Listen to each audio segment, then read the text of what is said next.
Nakabalik na ako dito sa bahay, guys. Alright, nakabalik na ako kaya I'm so happy na nakapag-live na ako ngayon. Hello guys, good morning, good afternoon, and good evening po sa lahat for today's video. Ay, nakarating na ako dito sa bahay. Pero namiss ko tong place na to, guys. Namiss ko yung place na yan. Ayun, yan. Yung place na to. Yan. Yan, set up ko. Ayan. O, diba? Kasi nga guys, matagal na rin ako nagbakasyon. Tagal na rin, pero nakakapag na ako ngayon, makakapag-live na ako ng ayos at may internet na rin naman ako. Okay, walang problema. At sa mga nanggugulo, wag ka na manggulo. Guguluhin kita eh. Manahimik ka na lang. Okay, for today's video guys, ngayon natutuwa ako, nandito na ako ngayon at makapag-live na tayo ng matagal. At nandun po ang muta. Yun po yung muta natin guys, na always nakasupport sa ating vlog. Okay? Maraming salamat pala sa lahat po ng mga nabit ko sa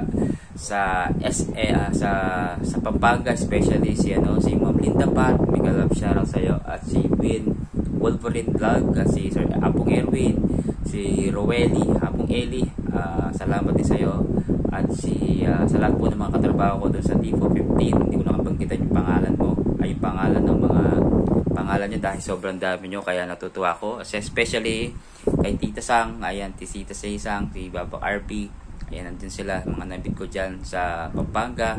And eto guys, take note lang po, this coming September 23, nandyan po ako sa September 23 sa mamimit ko po si Ma'am Linda Pat, at birthday po ni Lacoste Infinity this coming actually birthday niya ngayon. Happy birthday sa'yo, Apong Lacoste Infinity, and more blessing to come. At sino pa ba? Sino ba yung mag-birthday? Ay si Apo Renel Santos. Happy birthday sa'yo, Renel Santos. And thank you so much po sa lahat ng mga viewers na nag-support at na nagpa-follow sa akin everyday. Maraming salamat po. At sana mag-stay lang kayo sa akin. At sa mga ayaw mag-stay, walang problema. Pwede kayo mag-out, walang problema. Hindi ko kayo pipilitin. Kung gusto nyo po mag-unfollow, walang problema. It's your choice, it's your decision. I respect your decision. Okay? Maraming salamat po sa inyo lahat. And makakapag-live na po tayo na maayos. Okay? Sa mga taga-Tarlac, see you later.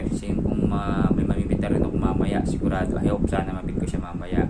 Ay, makakalibre tayo ng pagkain. Makakakain tayo. Puro pagkain na lang, no guys. Walang problema yun guys. At for shoutout sa lahat ng mga taga Tarlac City. Ayun po. At ako tapusin ko lang itong video na to. Maraming salamat po sa inyo lahat. And God bless you all. Ito po si Edward Lacsin, nakabuki ng Tarlac City. And God bless you all.